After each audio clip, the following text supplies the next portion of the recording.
Good evening. I call the March 7th, 2019 meeting of the Board of Commissioners for Johnson City to order tonight.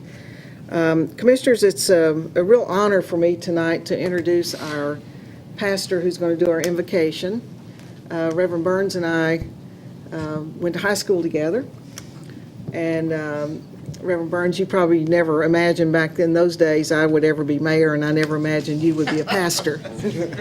So We'll just leave it at that. So we welcome you tonight, and if the chambers would all rise for the invocation and remain standing for the pledge. Okay. Heavenly Father, we thank you tonight for your great grace and your great mercy.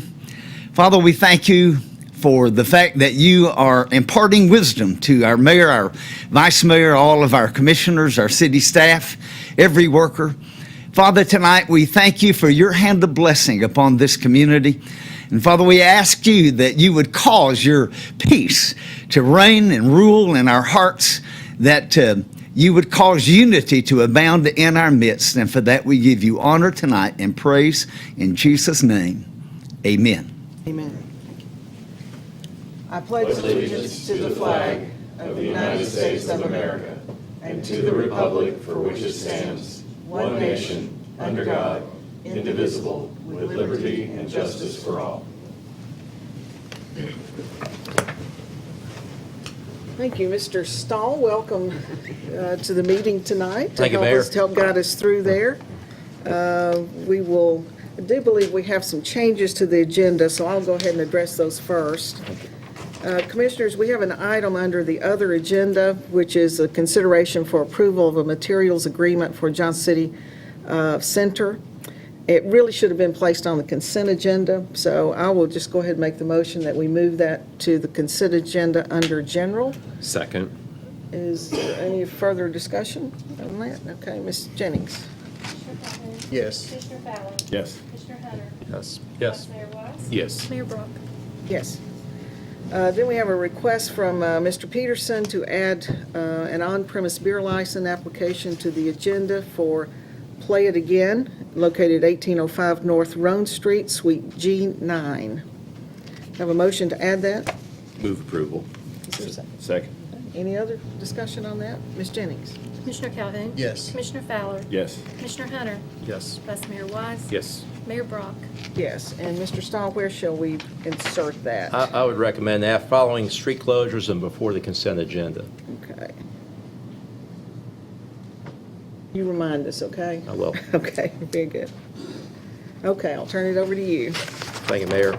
First item we have is consideration of the minutes for the regularly scheduled City Commission meeting held on Thursday, February 21st, 2019. I move for approval. Second. Motion and a second. Any further discussion? Ms. Jennings? Commissioner Calhoun? Yes. Commissioner Fowler? Yes. Commissioner Hunter? Yes. Vice Mayor Wise? Yes. Mayor Brock? Yes. Next item, Mayor's appointments. We have a consideration of the appointment of Preston Mitchell, our Development Services Director, to the Housing and Community Development Advisory Board. And one of the requirements for the city is participation in the Community Development Block Grant Program to maintain a citizen advisory board. And this provides for a board that is functioning. 10 members are to represent low to moderate neighborhoods, with remaining members representing construction firms, financial institutions, local government, to address applications for community development eligibility. Current board has 9 members and consists of 3 neighborhood representatives and 6 agency representatives, and it is recommended that staff member Mr. Mitchell be appointed. This is not inconsistent with other boards and commissions where you elect from time to time to place staff on certain boards. I'm a voting member of the Park and Recreation Board and Senior Advisory Council. Mr. Wilson's on the Animal Control Board. So if this is your pleasure, this would not be inconsistent with some other boards. And Mr. Mitchell is our Director of Developmental Services for the city, so well qualified to serve on this board. Commissioners, is there a motion? So moved. Second. Motion and a second. Any grilling questions for Mr. Mitchell sitting in the audience tonight? Okay. Ms. Jennings? Commissioner Calhoun? Yes. Commissioner Fowler? Yes. Commissioner Hunter? Yes. Vice Mayor Wise? Yes. Mayor Brock? Yes. Mayor, next item is street closures. We have a special event committee request to consider a special event permit application requesting a street closure from Johnson City Public Library to accommodate the JCPL summer reading finale block party held on Thursday, July 25th, 2019. The library is requesting a portion of King Street and Commerce Street to close from noon to 8:30, shown on the attached map. For the purpose of the block party, the event will begin from 6 p.m. and then by 8 p.m. The applicant is requesting to use inflatables and other temporary structures. Beer will not be allowed within the area, and we have reviewed this in entirety and recommend favorable consideration of approval. Would the applicant come forward, please, and state your name and address for the public? Good evening. My name is Julia Turpin. I'm the director of the Johnson City Public Library. And did you say my address as well? Just the library address. Oh, okay. I live in town, but that's Yeah. all right. 100 West Millard Street. All right, very good. Commissioners, is there a motion to approve the requested street closure? So moved. Second. Any further discussion? Ms. Jennings? Commissioner Calhoun? Yes. Commissioner Fowler? Yes. Commissioner Hunter? Yes. Vice Mayor Wise? Yes. Mayor Brock? Yes. Well, we're going to give you a chance to talk about the event, which we're excited about, but first we want to welcome you. We've heard really good things about the library since you've come on board, and we're really pleased that you're here. And so go ahead and tell us about the event. All right. Well, the event is our culminating event for the summer reading program, which serves children in Johnson City and Washington County as a whole. This event is open to the general public. In spite of the fact that it's the summer reading program's grand finale, anybody can come on by. And we're going to have a variety of things for all ages. So we'll have stuff for babies, toddlers, teens, and sort of middle ages. So there's going to be everything from bouncies to cornhole for the adults. Now, there won't be beer for the adults, sadly, but we are hoping to have a couple food trucks there and some popsicles on hand since it might be kind of a hot day. So we think it'll be a lot of fun. We're trying a misting tent for this one. That's a new addition compared to last year in case it is hot so the kiddos can cool down a little bit. And it's just a celebration of literacy and learning in the community. It'll be a fun way to use the park across the street from the library and draw some attention to that. Hopefully there'll be some new features next summer if we do it again. So Or anything you want the public to know about the library itself and things that are going on there?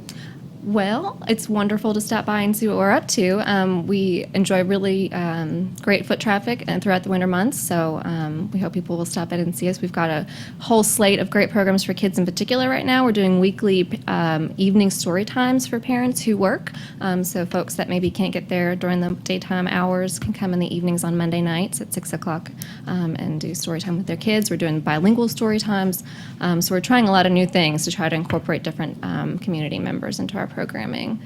So just stop in and visit our website. That's definitely the best way to keep up with what we're doing down there. Or just ask Mr. Hunter. He can fill you in on Going to everything. give us an update later in the meeting tonight, so we'll look forward to that. Me too. Thank you so much. Thank you.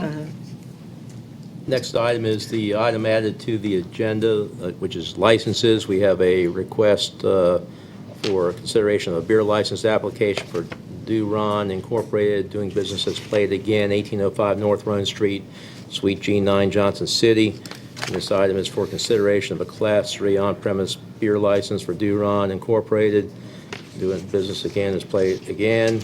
The business is in a B4 zone. Reports have been received from police, fire, building, planning departments finding no disqualifying factors. The city manager has reviewed the application and has recommended it be considered for approval by the commission.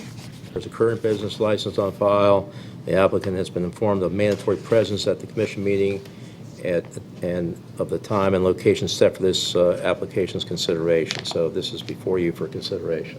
Okay. Commissioner, since we just got this at our desk tonight, have you had a chance to read this, or do you want to, anybody need any additional time before we move forward? And please, it, of course, has been reviewed by all of our staff, and it is recommended. I will move for approval. Okay.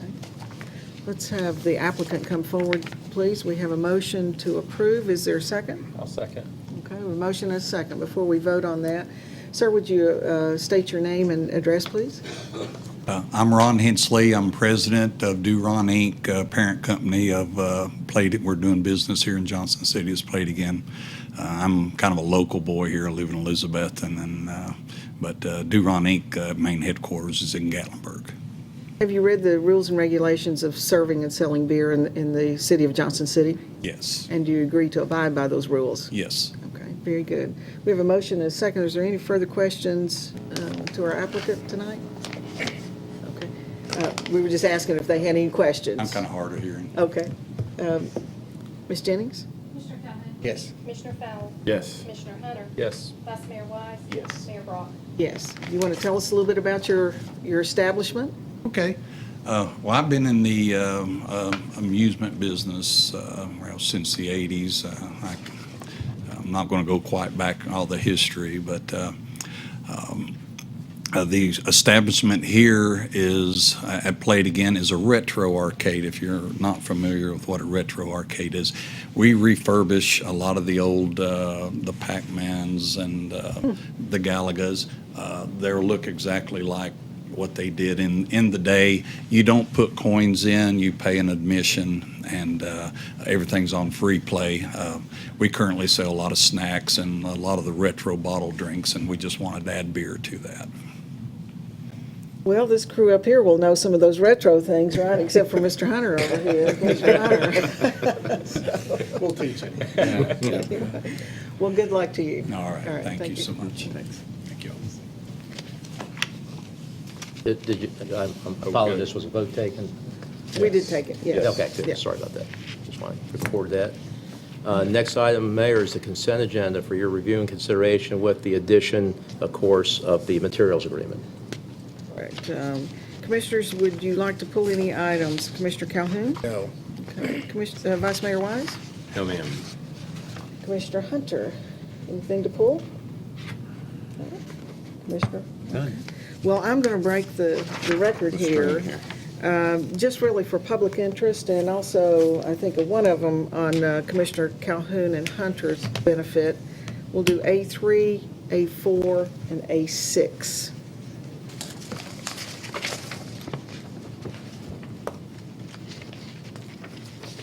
Guess we can ask Phil to come up and talk about the A3 if that's appropriate. Right. This was just so everyone is understanding what Bowser Ridge is and what our obligations are there, and we are voting tonight to amend the contract. So, Mr. Pinzella, if you would kind of explain that to us. Every landfill is required to have post-closure care for 30 years after closure. We closed Bowser Ridge, which is located off Eastern Star Road. Back in '94, it took some time to get all the things together. So in '97, '98, we began the closure. And this is, every year, we have to monitor for both gas migration and groundwater issues. And in this particular case, you have to, the owner has to verify it has the financial capacity to cover total amount for the closure period, which is what we do through finance. So this is just a year reduction. We do this every year. So now we're down to $922,000 to cover the last 8 years. And so that site, after the closure is complete, is that eligible for anything else to be done with it? No. Okay. We've looked at alternative uses and stuff. What we are in the process of doing is trying to close all of the monitoring with Civitan Park and Cache Hollow. We're not getting any hits or anything at those two locations. WCUD still gets hits, so we won't be pursuing that. Questions about Bowser Ridge? We Okay. did talk about it Monday night. just to Okay. get- All right. See, I wasn't there. I That's why y'all understand. should have told me. Yeah, sorry. Yeah, we talked about all of it. All right. Thank you, Mr. Pinzella. Mayor, the item 4 is the consider approval of schematic design proposals with CHA Design and Construction Solutions for sports field development at Wingdeer Park. Also, a companion item below it is for sports field development at the lakefront expansion.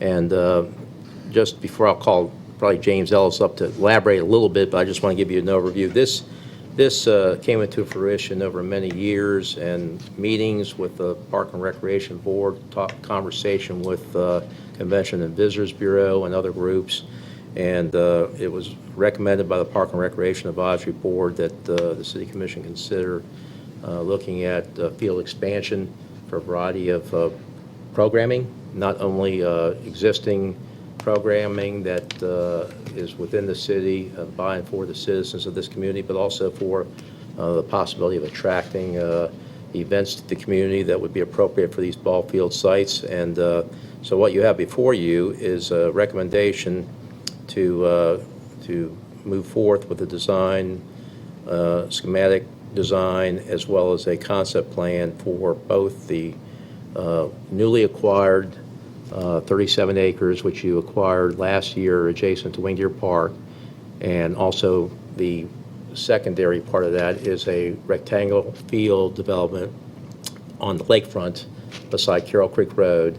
And both of these concepts, again, are recommended with CHA, which, as you know, designed and constructed Kermit Tipton Stadium and has been involved in other projects in the city as well. This concept, again, the estimate at this time is about the total project would be around $9 million, and their fees would represent about 6.95% of that. And again, what's before you is just the concept plan and the schematic design plan, which total collectively about $106,000 for both the diamond fields at Wing Deer West. I'm not sure if that's the name of it, but that's what we're calling it now, and the lakefront for the rectangle field. So that's what we're bringing for you today. You'll note if you read the proposal that if approved, both the diamond field concept plan and design and the rectangle field concept plan design, it looks like about an 8-week time frame from commencement of the work to completion of the work to have this project completed. So, and then you would consider the next phase, which would be, construction documents, bidding, and construction administration after the bid. And so that would be the full-blown project if it goes to the next step. And obviously, we're working in the budget process and with finance to bring those funding opportunities forward. So with that said, if there's questions for James, he's probably more in detail about some of the specifics if you have any specific questions there. I understand y'all talked about this Monday night as well, so is there any, I just certainly want the public to hear about some of these things. So, Mr. Ellis, is there anything you want to add? I would say, Mayor, that the Wing Deer West, as we're now referring to it, will consist of 5 softball, baseball fields, diamond fields, 300-foot fences, of course, to accommodate girls fast pitch, adult slow pitch, and boys baseball. So it's multi-purpose. And as Mr. Stahl alluded to, it will allow us some downtime with our existing 5 fields for maintenance that is sorely needed because of the amount of play during the week. Those fields, I will add, we've asked to design those very similar to Cardinal Park with the synthetic infield. As most of you know, if you're going to get rained out on a diamond field, the infield is what 90% of the time determines the rainout. So hopefully that will eliminate a lot of rainouts, which is very attractive to not only our league play during the week for our citizens, but the teams who will be coming to town to participate in tournaments. The 4 fields on the lakefront, the rectangular fields, would be all synthetic. So that's very attractive, especially to the travel soccer teams who would be visiting our city. That would give us 10 softball, baseball fields out at Wing Deer. Absolutely. And 7 rectangular fields, yes, ma'am. So a real sports complex. Absolutely. That would be very attractive, number one, first and foremost to our citizens and for all those leagues that we have for our youth in Johnson City that we're overburdened right now. We don't have enough space to host everything. As you say, and more importantly, the downtime for our maintenance to properly maintain our fields. Yes, ma'am. So the results of these 2 studies will be in the summer then, we'll be getting those back? They should be, as Mr. Stahl said, about 8 weeks. Okay. And from there, we've got plans for the upcoming budget to look at more construction documents. You were estimating Estimating, my understanding of this is really the preliminary information that allows us to begin to budget. We're not going to have fields open in the summer of 2020, just for the benefit No, of sir. people. This is still a long slog to get from. We wish we would have, but no, Right. sir. This is just the planning, so Right, that everybody exactly. understands that. Hopefully right. 2021 at some point, Okay. which from what I understand, there's a good possibility that our local chamber and CVB will be bidding at least on a national softball tournament, if not some larger soccer tournaments for 2021. What do you have lined up for this year? This on year a we smaller have, scale? softball-wise, we have the USA Girls 10 and Under Eastern National. It will not be as large as the 10s we've hosted in the past, but in today's economy, the 10s are a beginner to your feeder program. We just can't get the West teams to fly to the eastern part to participate. But we anticipate a good turnout.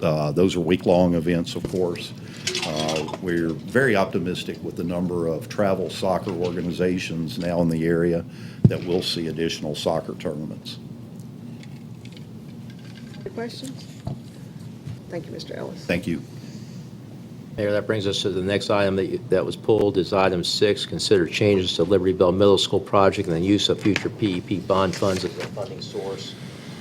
We have two components of this. One is you can hear from our Assistant City Manager, Bob Wilson, about the application of the PEP funds.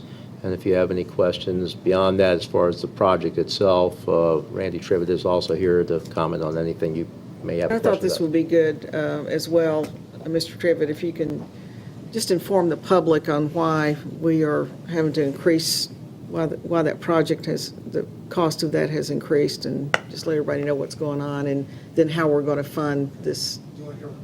Let's hear him first, and then you can tell us how we're funding it.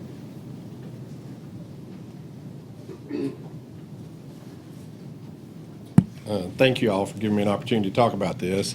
As you know, back in last summer, we put this project out for qualifications to contractors to do a construction manager, general contractor form of contract, and selected Burwell Construction.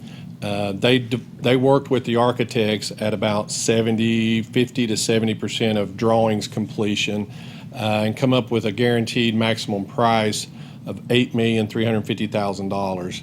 From that time until now, there's been about $250 million in the Tri-Cities area of school projects, educational projects that have been going on, that have tied up a lot of subcontractors, also a lot of material cost. And so once we got the drawings at 100% complete, sent them into the State Fire Marshal's office to have them reviewed and approved for construction. And they came back, the contractor then started locking in his subcontractors and his steel manufacturers and getting solid prices and bid prices on those. And to the contractor's dismay and to our dismay, the price was about $2 million above. In order to complete it as designed, was about $2 million more than what was estimated back in the summertime. And that changed from about August till December timeframe is how that came about in 3 or 4 month time period. We noticed that on a lot of other jobs that was going on in the area, that mason prices had went up. A lot of the subcontractors are traveling a little more because they can make more money. And it made a shortage of getting subcontractors in to do the work. And so if you could find somebody, they were going to get a premium price for that. So we started working on value engineering the project. And as we were value engineering, we didn't want to do anything that would take away the quality or the useful life of the facility.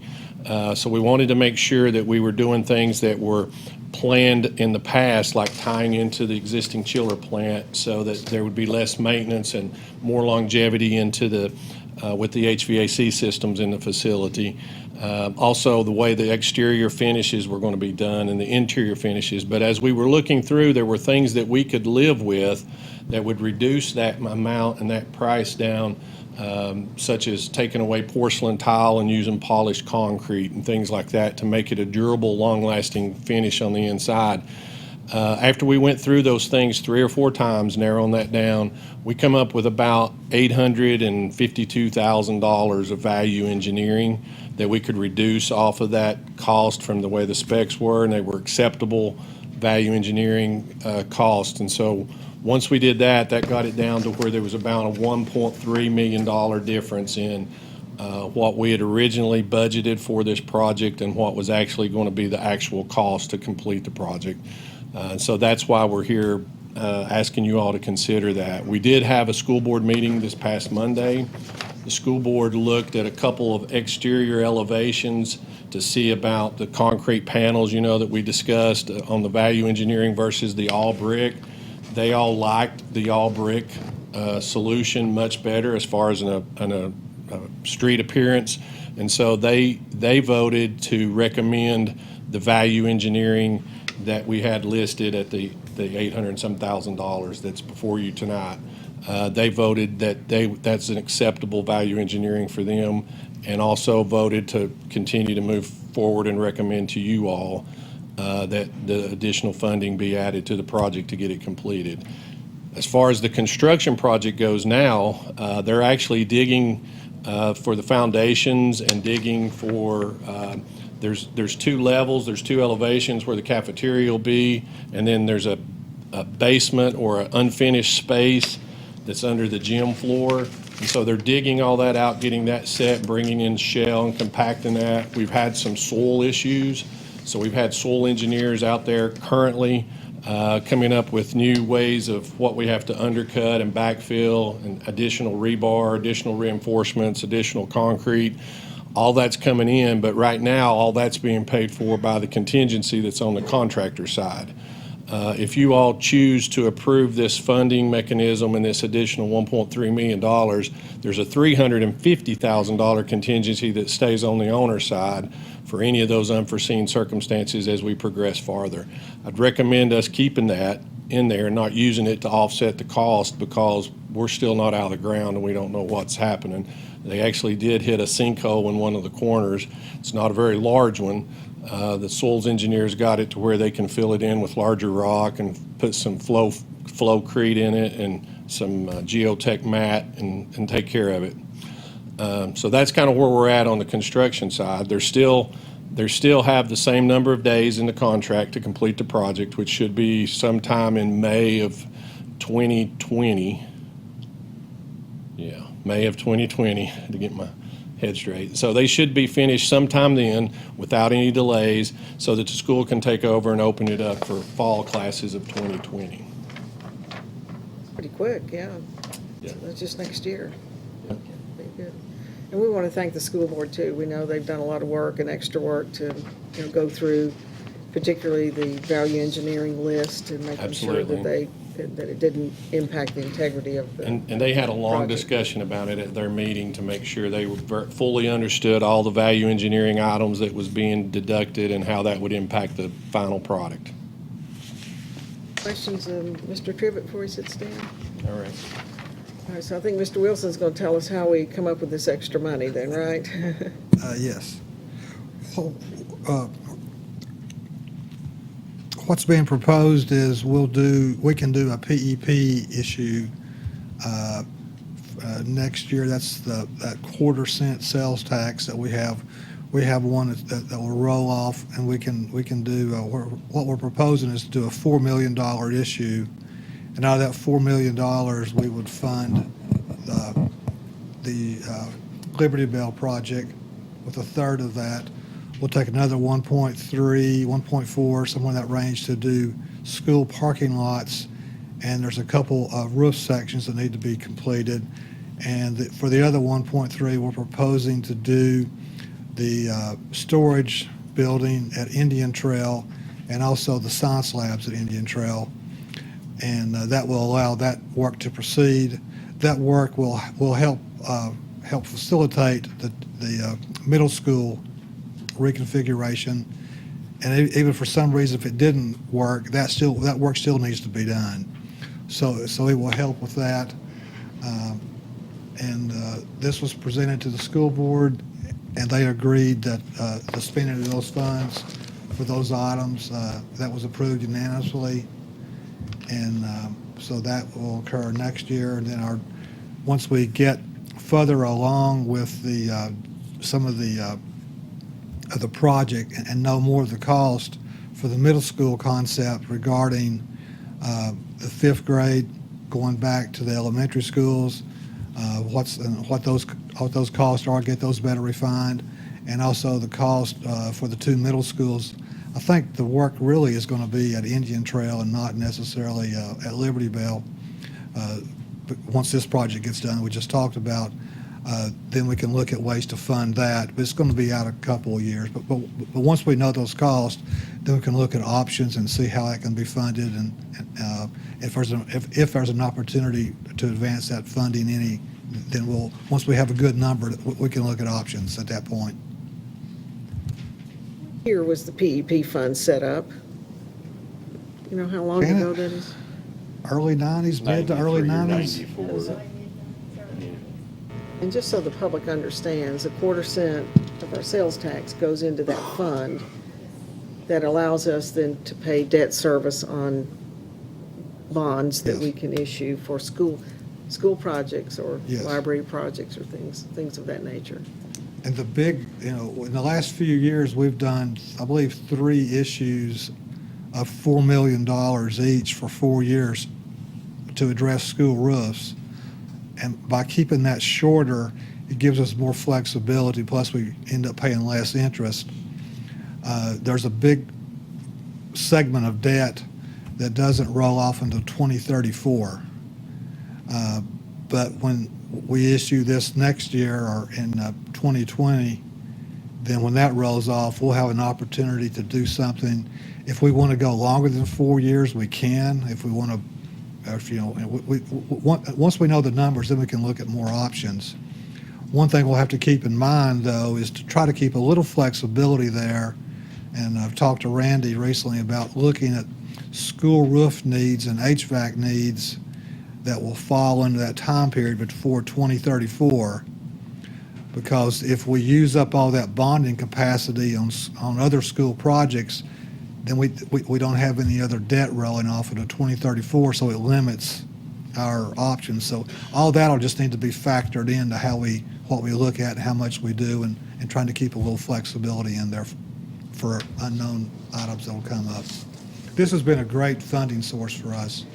It's built in, debt rolls off, it allows us to do a lot of things without having to increase the property tax having to increase the property tax rate, and it just gives us a lot of flexibility. And when 2034 comes along, I know it's a long time off, but there's a lot of debt rolling off, and so there'll be a lot of opportunities at that time for the city.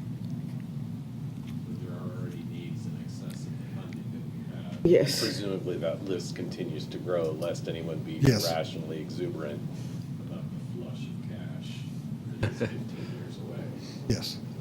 Yeah. As is always, there's always more needs than we have funding for the needs, and I think that's just a reality of how things are.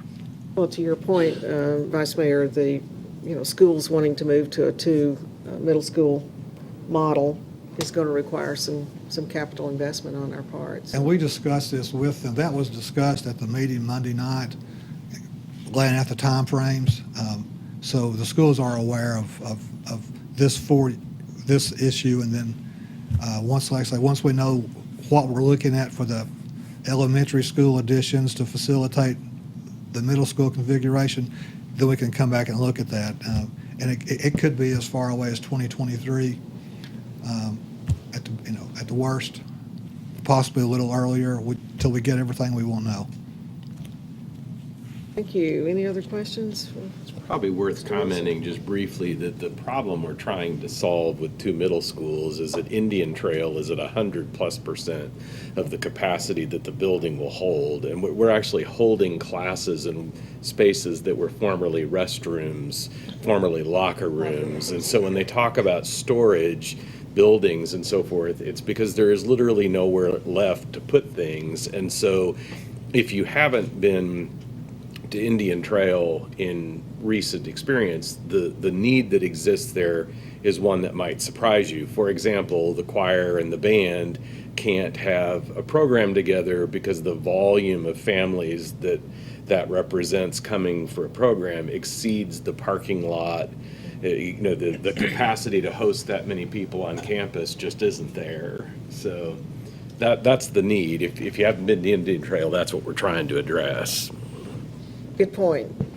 Thank you. Okay, Commissioners, we have covered those pulled items. Is there a motion to? Move for approval of the consent agenda. All right, is there a second? Second. Anything else? Ms. Jennings? Commissioner Calhoun? Yes. Commissioner Fowler? Yes. Commissioner Hunter? Yes. Vice Mayor Wise? Yes. Mayor Brock? Yes. Mayor, that brings us to ordinances on first reading. We have 4 ordinances in that category. The first ordinance is 4683-19, an ordinance for the rezoning of 4721 Lake Park Drive from I-1 Light Industrial to B4 Arterial Business District. It's before you for your consideration. We have Development Services to present you that item. Mayor, Commissioners, this is a request from the property owner, Mr. William. He's requesting that this piece of property on Lake Park Drive be rezoned, 4721 Lake Park Drive be rezoned from its current I-1 district to the B4 Arterial Business District. The I-1 district is a light industrial district. The property is currently surrounded to the north by the I-1 district, and to the south, that's where we've got the driver's license center, which is zoned B4 Arterial Business District. The property is currently used as a corporate office for Face Amusement, and what they intend to do, a significant portion of the building is currently vacant, and what they intend to do is to turn that into recreational space, fun area for kids, birthday parties, and other recreational events. There is abundant parking on site that is not being used at this moment, so the site is significantly underutilized. The proposed mix uses will maximize the use of that site. The future land use map designates this property for commercial development, and this will be a commercial recreational facility. It would not, rezoning this property to B4 will be compatible with the surrounding land uses. Even to the east, although this is zone industrial, it currently has offices. The Planning Commission considered this at its meeting on February 12th and unanimously recommended approval. Commissioners? We have a motion or any questions of I staff? would move for approval. There's a motion. Is there a second? Second. Any additional questions of staff or comments on this project? Okay, hearing none. Ms. Jennings? Commissioner Calhoun? Yes. Commissioner Fowler? Yes. Commissioner Hunter? Yes. Vice Mayor Wise? Yes. Mayor Brock? Yes. Next item on first reading, Mayor, is consider a resolution for the annexation of 111 and 0 Julie Lane. Mayor, Commissioners, before you is a request to annex 5.95 acres of property located at 111 and 0 Julie Lane, which is located at the intersection of Carroll Creek Road and Julie Lane. Annexation has been requested by the property owner, and it does adjoin the city limits. As you can see here in the table, staff conducted a financial impact analysis based on 3 different scenarios. If the property were to remain vacant, single family and multifamily. If the property were to remain vacant, it would yield property taxes of $1,241. And for single family and multifamily, the total estimated net fund would be approximately $24,197 and $72,269 respectively. City water and sewer is currently available to the property. Other services will be provided in accordance with city policy. And the applicant has requested R4 medium-density residential zoning. R4 zoning would permit development at a maximum density of 14 units per acre. The R4 zoning is consistent with current zoning districts and with the future land use plan. And that's February 12th, 2019 meeting. The Planning Commission recommended approval of the annexation request, the plan of services, and the R4 zoning.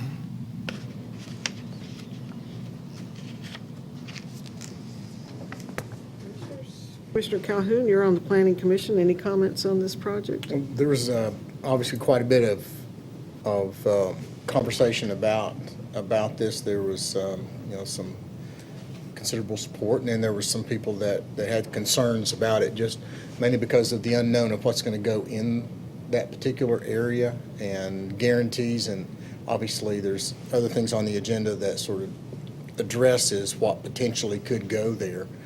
But and there was some concern about whether that would be single-family, multifamily, but that really couldn't enter into the decision about the annexation request, which staff recommended, and I don't think it was unanimous, but the Planning Commission approved. 7-2, I believe. 7-2.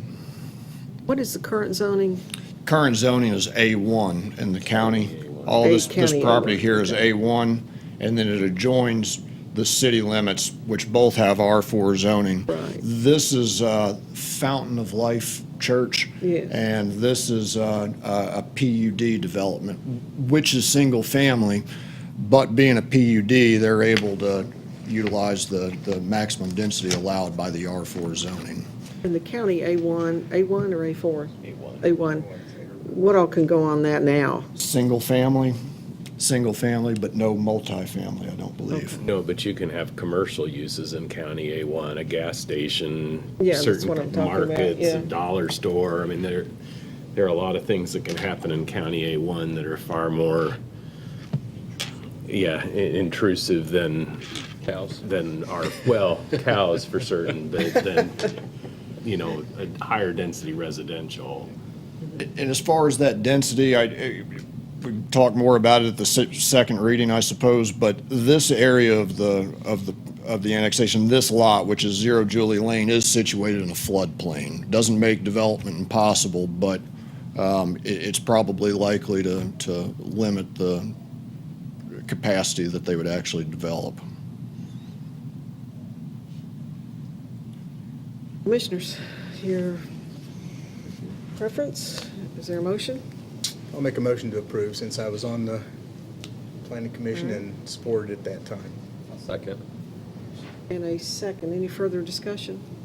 Okay, and on second reading, we'll have public hearing, correct? Okay. Ms. Jennings? Commissioner Calhoun? Yes. Commissioner Fowler? Yes. Commissioner Hunter? Yes. Vice Mayor Wise? Yes. Mayor Brock? Yes. Item C, related to what you just approved, is ordinance number 4685-19, an ordinance for the zoning designation of R4 for 111 and 0 Julie Lane. Any questions of staff to zone it R4? Okay, is there a motion? Move for approval. Second. Motion and a second. Any further discussion? Ms. Jennings? Commissioner Calhoun? Yes. Commissioner Fowler? Yes. Commissioner Hunter? Yes. Vice Mayor Wise? Yes. Mayor Brock? Yes. And once again, related to what you just approved, is consider the plan of services for 111 and 0 Julie Lane. Any comments on the plan of services at all, or very standard? Okay, Everything's there that they need, so we don't have to extend anything anywhere. very good. Okay, commissioners? Move for approval. Second. Motion and a second. Any further discussion? Ms. Jennings? Commissioner Calhoun? Yes. Commissioner Fowler? Yes. Commissioner Hunter? Yes. Vice Mayor Wise? Yes. Mayor Brock? Yes. Thank you, sir. Mayor, that takes us to ordinances under third reading. We have an ordinance number 4682-19, an ordinance to rezone property located at 4835 North Roan Street from B4 Planned Arterial Business District to RP3 Planned Residential, before you on third reading for consideration. This is a request to rezone a portion of the property at 4835 North Roan Street, located at the intersection of Hammett Road and North Roan Street. The applicant's requesting to rezone the property from B4 planned arterial business to RP3 planned residential in order to build 3 single-family homes. The RP3 zoning is consistent with current zoning districts and the future land use plan. Staff has no additional updates on this at third reading. Concept of plan was approved at second reading. Recommendation was passed on first and second reading, and the Planning Commission recommended approval at its January 8th, 2019 meeting. I think if you recall this one, there was a delay in being able to get all the property purchased. Is that correct? Yes, that is That's why correct. it looks like an add-on. There was just some time until this person was able to get everything under control.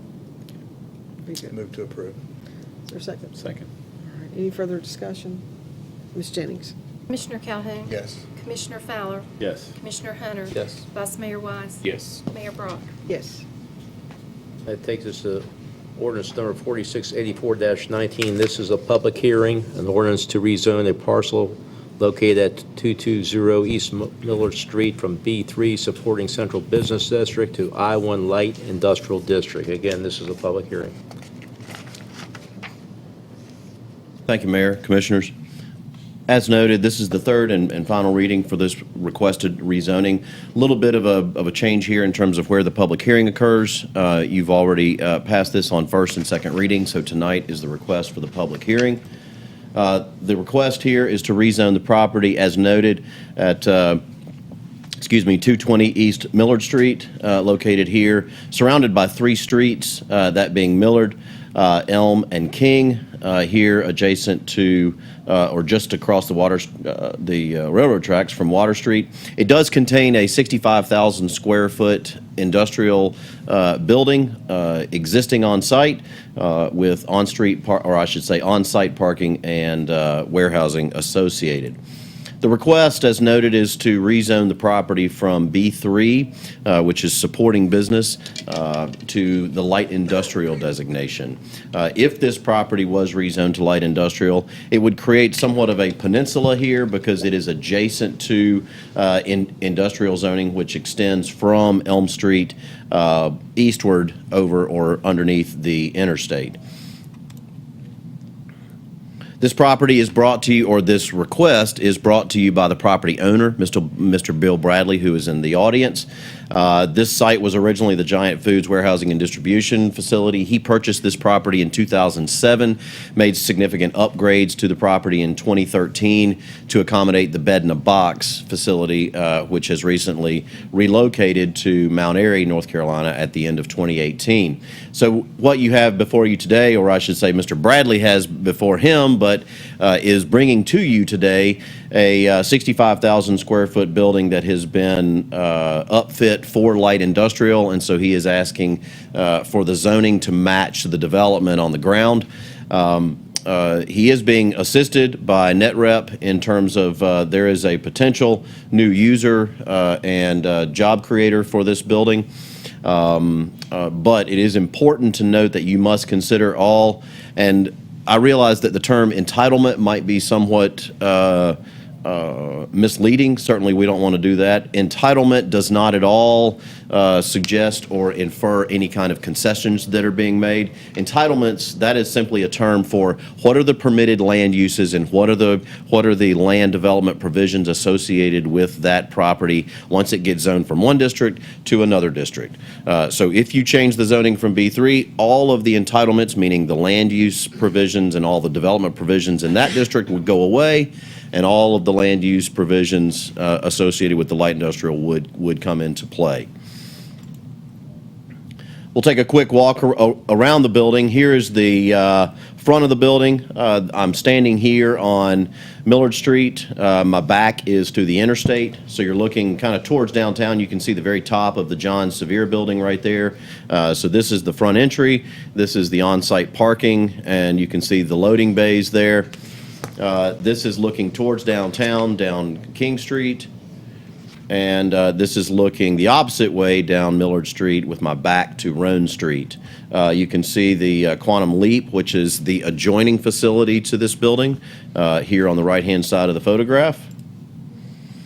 Now, the conflict with this particular rezoning is that the request is inconsistent with the comprehensive plan in terms of the future land use map.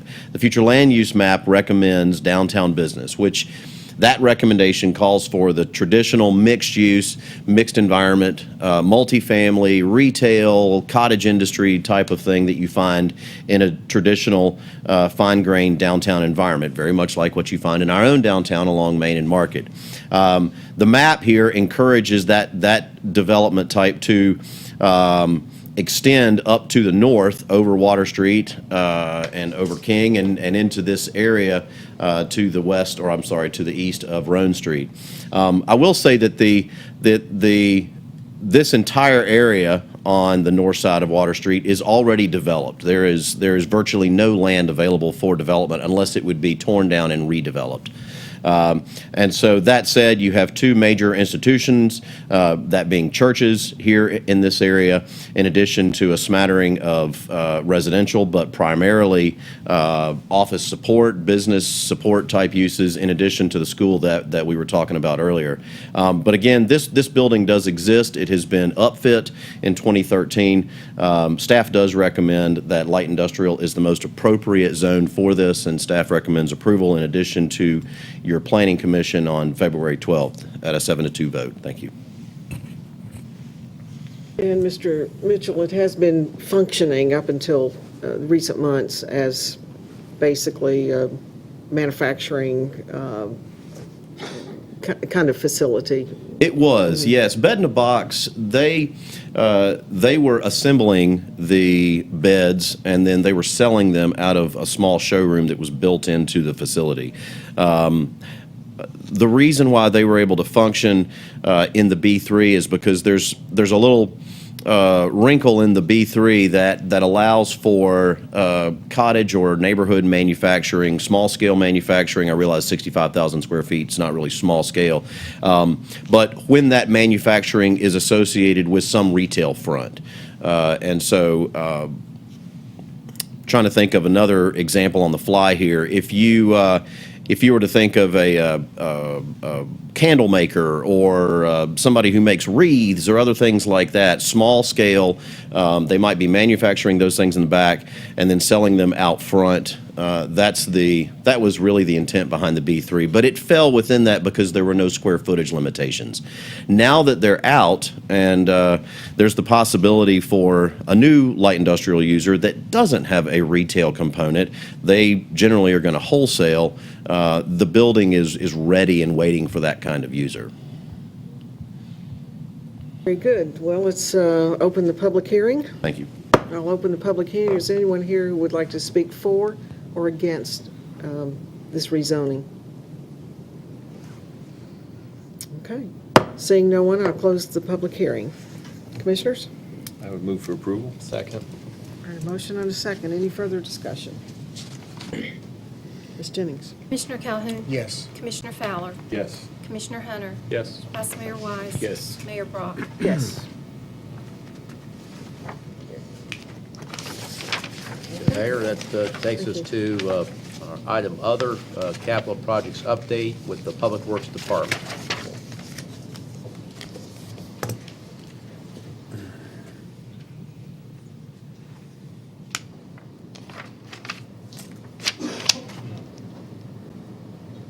What we're going to talk about is some of the projects that have been ongoing this fiscal year.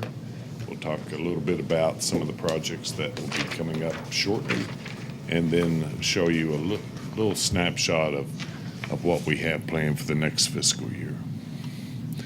We're out at Langston. We've got a third of the property graded. We'll finish up next week with to get us to about 3/4 grading. We met with the contractor and architect, so things are moving pretty good. We've been working on sidewalks. This is the sidewalk along Watauga. It is now essentially complete. And we're working on the sidewalk on Unaka. They're both about 3 to 4 blocks. We will then move to Holston after this. This project should, depending on weather, should be completed next week. We did a project in the Gump Addition. 9th Avenue had curbs about halfway on the block, and we took it on to Oakland at the actual request of the property owners. So that turned out to be a nice project. We took the sidewalk that was ending on Broadway at Woodland and ran it over to Oakland Avenue. And then we tied it to a project in which we curbed Forest Avenue from Oakland all the way to Baxter and added a sidewalk. So now we have connections all the way sidewalk connections from Broadway over to Baxter. Baxter is a project we did a few years ago. So we will be paving this street at the end of the month. This is, we also included Lester Harris and Ridgeway. So got more of a complete look in the neighborhood.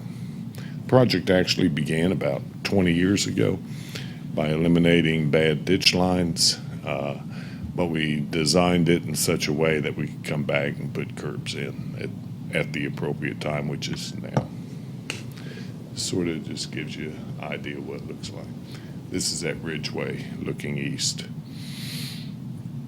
And this is at Ridgeway looking west towards Baxter. We obviously had the contractor finish the wall at Science Hill, so that project's, we had some slope instability, and this seemed to have resolved the issue. We essentially done. So, is there still any issue on the left side?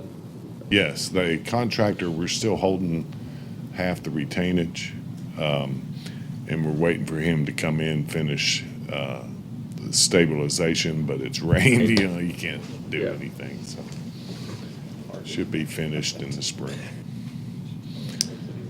Recently, we had rain events. You'll remember, and I think the public's well aware of it, last year was the worst or the most rain that we've ever had in a given year. So I think it broke it by 3 or 4 inches, around 70. Then January it rained, and February was actually the largest month in history for February by 3 inches. So that was about a 30-40% increase over the former all-time record. So we had issues. Here's what's interesting, and I've seen them for 40 years, so I didn't see anything I haven't seen. Okay, that's number one. Number two, the creeks held. That type of rain, it generally held. Downtown's dry. The basins downtown worked. Founders worked. Everything tended to work. There were some street closures, as you note here, but those are ones that we always close. We're actually trying to address improvements like on Oakland Avenue to eliminate that closure. Austin Springs, we have a concept that we're just waiting to talk with the property owners. But nevertheless, all the road closures, I've seen them before. What we saw this time, which was not any different I've seen before, but the problems were around sinkholes. Now, people say, well, what can you do? Well, we did something. In 2003, we had the same type of event. And we've had it, I think we had it one other time between then and now. We actually changed the regulations. What gets flooded in the sinkholes, you couldn't build them today. We protect the 25-year outlet. If you're in between the 25 and 100 year, you can fill, but we try to protect those to the greatest extent practical. Everything you see that gets flooded, you can't build today. We have pretty good regulations, really like them. Then if you develop upstream and it runs to a sinkhole as the ultimate outlet, you have to detain your water, or you have to buy the rights to the sinkhole to influence it to new elevations. So that's a requirement that we have. So that's what you Mr. have Pinzella, today. what does that really mean? I kind of got lost there about buying the rights to. If you own a sinkhole and I develop I my don't. property, the 100-year detention ponds that we require, if I put multifamily, commercial, or whatever, and that pond, yeah, you got to hold it and you can't increase the flow. The problem is that all that water ends up at your sinkhole. So what we say is, if you're going to do that, I have to come to you and buy the rights to raise the flood elevation of that sinkhole. If by chance that rise in the sinkhole were to actually cause you flooding problems, you'd be suing me. And so we just require it on the front end. You got to buy the rights, or you simply have to detain the water. Well, is there an example of that? Yeah. Food City was required to detain and not discharge. Now, we have an agreement where we go in and pump to other locations, but it works fine. But every location, whether out in Todd Drive, which is out partially in the county and that sort of thing, or on Knob Creek Road, or Althea, or those places, I've seen them before. I've seen the same elevations. It's nothing new to me. So, what do? Well, we've talked about that, and we know the disposition of each of you. And we know that you want to figure out some way to help. And that's what we're trying to do. We've talked to the property owners. We're talking to the county about Todd Drive, see what kind of joint effort could be encouraged. We've talked about partial buyouts. We've talked about and that sort of thing. So we'll be coming back to you with some sort of program, which is actually consistent with the program that was established a couple years ago, whereby if your structure is located in a floodway, that would be eligible if funds permitted. That would be eligible for purchase. We just haven't had any monies available until now, so we got some choices to We make. had that program around Austin Springs, which helped a lot. Yeah, didn't we it? looked, yeah, that's where it triggered. So that's been a good thing. So that's sort of a status of the rain event, what's happened. Again, nothing unusual to me. It's dramatic to the property owner, I understand that, but it's not something I haven't seen. Okay. Streetlight conversions happening. Everything you see in the black, those zones, they're complete.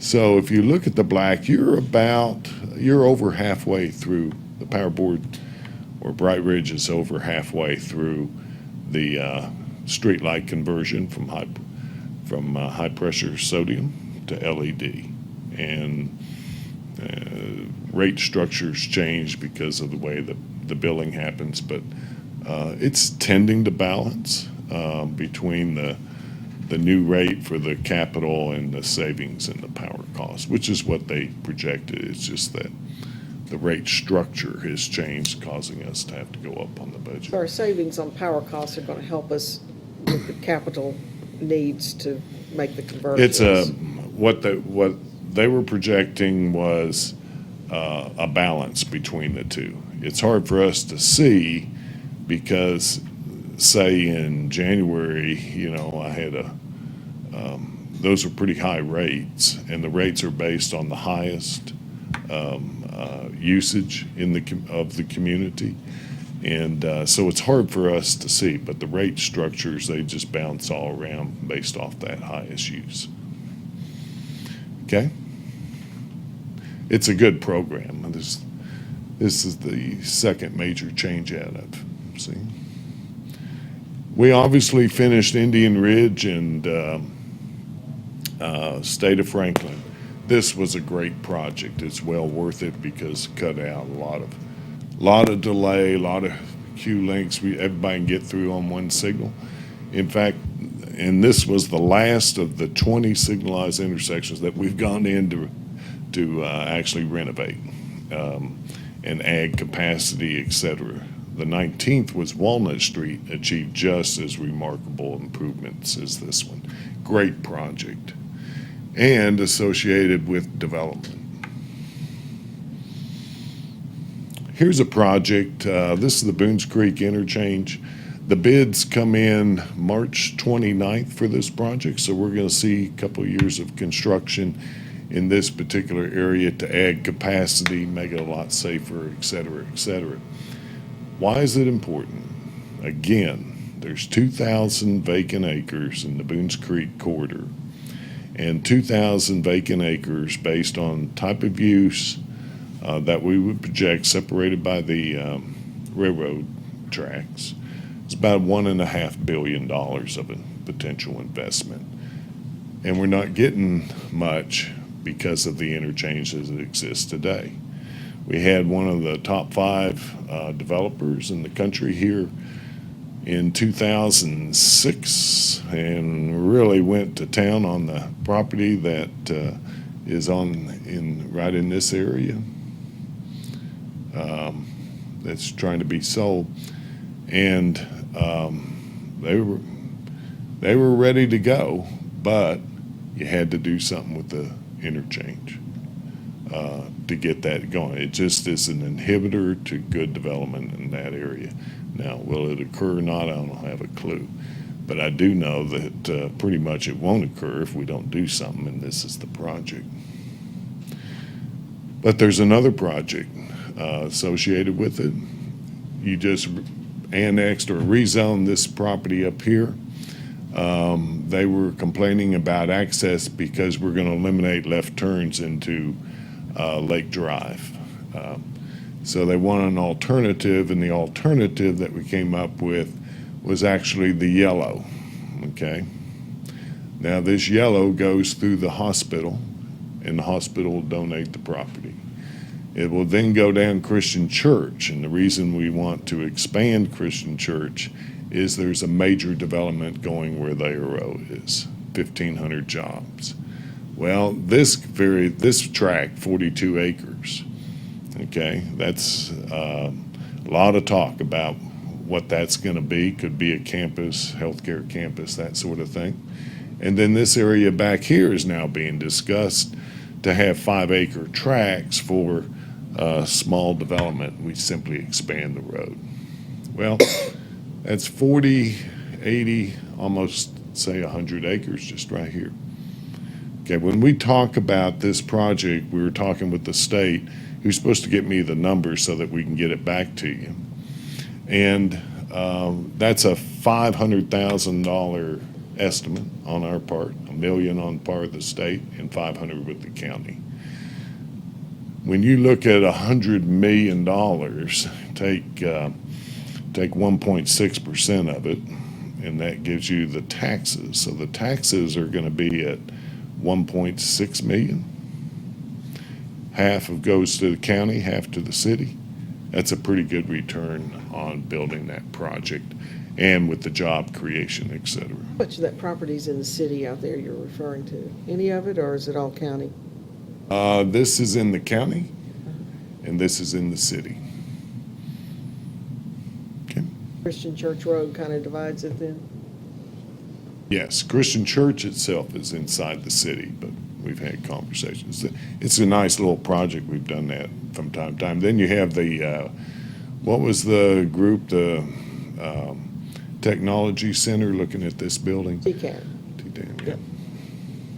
So on that, on the extension of Christian Church there, the yellow line, when likely are you proposing for that project? The yellow line, we're waiting on the state to give us the information to put the resolutions together to take back before you.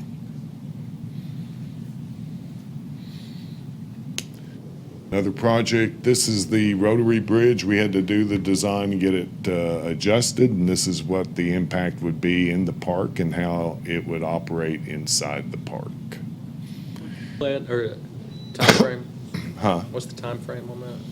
Been- We're getting the geotechnical work done, and we're hoping to move in the spring. We've Before talked to the Cleveland. bridge contractor and that sort of thing. It's all paid for by Rotary, and we do the construction, which we've done before. That's not a big deal.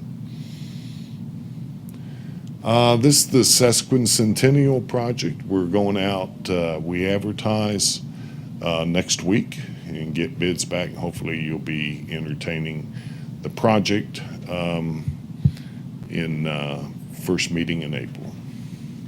So here's the play area. Library's just to the north of it. We've talked with the library. We're having storybook stuff and amphitheater for them, take care of them. And then the history circle, and we've been going around on that. These are projects that we're working on this year. We've got, obviously Langston will be working on Green Line and Peoples. We're talking with all the property owners and stuff. That's a nice project. We can only, Sesquicentennial Cherry Street pavers, they're supposed to be putting the pavers in now, and obviously rain slow them up, but we're right there with them. We got a few days of work left. Holston sidewalk, the bridge at Founders, Main Boom parking lot. This is adding additional parking in downtown, and we'll be demolishing the structure, I think, Monday. Lone Oak sidewalk, that was simply to complete what we originally had planned to, I think it's Eastgate. Oak Grove Trail is a spur off of the Tweetsie Trail, and we've got all the land. We have to build something to get it over to Milligan Highway, which eventually gets you onto Plymouth. So where will that go? It will, Next to the new development, you know, where the apartments that were built. it's just to get over to the apartments? No, it actually takes it all the way to Milligan. There's a guy that is dividing his land at Milligan to like 7, 8 lots, and he's donated the property for us to build. It won't take us very long. We didn't buy anything. All of it was from the developers. Unaka Roan intersection, that's just a terrible intersection, and then we're working on the mural project and hopefully have that installed in about a month. Everybody's ready to go. Next year, we're dragging Green Line Peoples through the fiscal year, roundabout at Browns Mill and Peoples. Hairtown and Highland, that is associated with a development that will be annexing, and that's another traffic circle in the back where it kind of has a strange configuration that will turn into a traffic circle. Peachtree sidewalk, which we couldn't get to this year. Market Street sidewalk, both here at City Hall and out towards the Walmart. Lark Street signals, right now you'll be considering, I guess, at the next meeting or so. The developer is offered $250,000, so there is a way to work that out if we do the work. Wayfinding signage, phase 2, that would be the traffic control signs and that sort of thing. Harris Drive, I think you had something on last agenda, and then the stream mitigation, which we got a little bit of work to do to get to that. The Lark Street Road project itself on the FY19? The road has been bid and approved by the state, and it's done. You don't have to do anything else. Okay, I just didn't see it on your list there, was it? I didn't put it there, so. We want it on the list. tired We want it on the list. But the signals would be us, and I think there's a way for us to maybe do something, but I'll let Pete deal with you on that one. That signals on both ends? both ends? Both sides, yeah. Both sides. And Yeah, is there a on the state of Franklin side, our long-term commitment was actually to realign Indian Ridge. And the developer owns property there, so there's a property exchange that we're thinking about. And then on the Market Street side, remember, we still have the 30 acres that you'll have to gain access to. So that's an event you'll have to do it. Yeah. Is there a target date on that road completion? May of 2020. Have a big ribbon cutting. Ribbon cutting for that, yeah. Any update on the stream mitigation? We have to reply, and I've been missing the guy. I'll be talking with him this weekend. We're still on a good trajectory Yes. there. Yes, Okay. we've looked at everything, and it's just a matter of getting the reply so that we can go to the final documents, yeah. That's it. Any questions? That's good. When will Broyles Drive be? I knew that was coming. The paving list includes Broyles, obviously. We had a meeting this week with Summers Taylor to get it scheduled. We can't do anything in the winter. They're not even up. So we've got that one.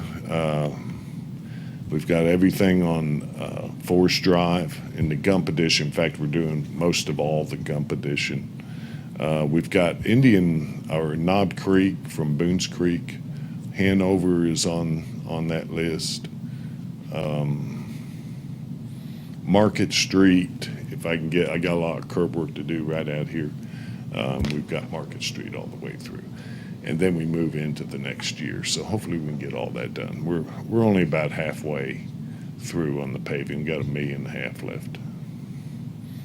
So just the cost of asphalt going up as it has, we're not getting as much out of the money we set aside for paving as we used to. Is that a correct statement? All material costs are going up. So when you're keeping a budget balanced, you're actually losing ground. Doesn't matter if you're in fire, police, public works, water, sewer. All material costs are going up. You heard them talk about the school costs going up. So they're all going up by 4 or 5%. So you lose the buying power. I don't know how best to structure it. As I've indicated, my suggestion to you is, there's a lot of needs out there, and you really need to be strategic as to when you're going to do it, how to do it, how to fund it. What happens one year affects the next. You have to get pretty strategic in that stuff, and that's you, not me. I just say here, this needs to be done. So. Thank you, Phil. Any other questions? Thanks a lot. And to all your crews who are out there, through all this rain, I know y'all worked overtime, during the last couple of weeks, and just want to give them a big word of thanks.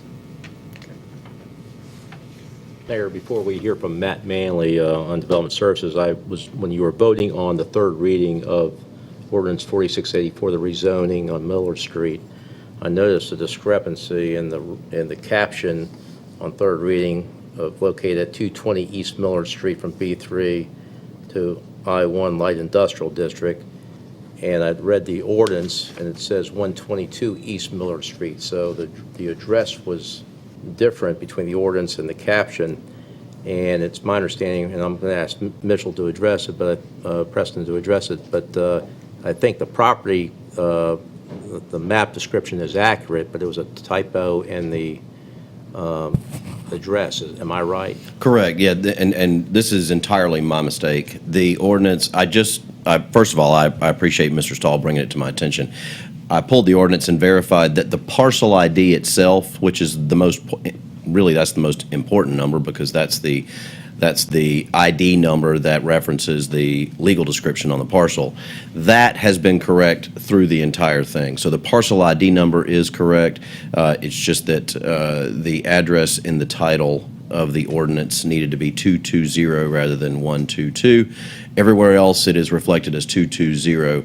I've provided an updated copy to Ms. Jennings, and so I'm truly confident that this is a defensible decision that you can make to go ahead and adopt this ordinance based on that little discrepancy, because the parcel ID number has been correct through the entire thing.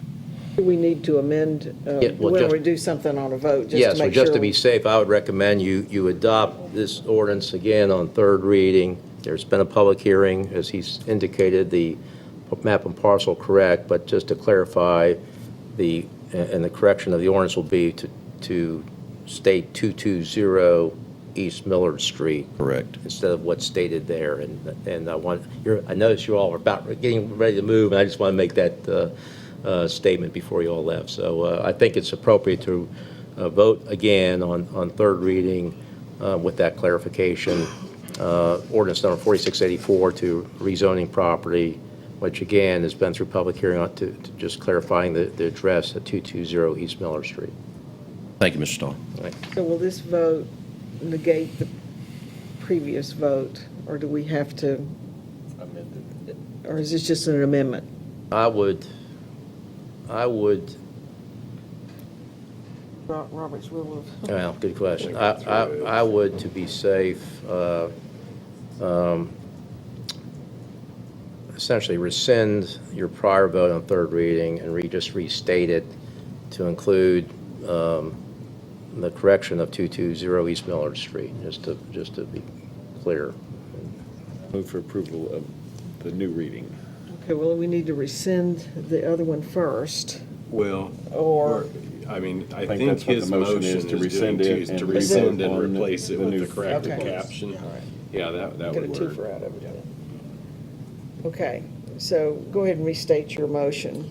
I move that we rescind the previous vote and we vote on the new reading of the ordinance as Mr. Stahl read it to us. Which basically states that the property location is located at 220 East Millard Street.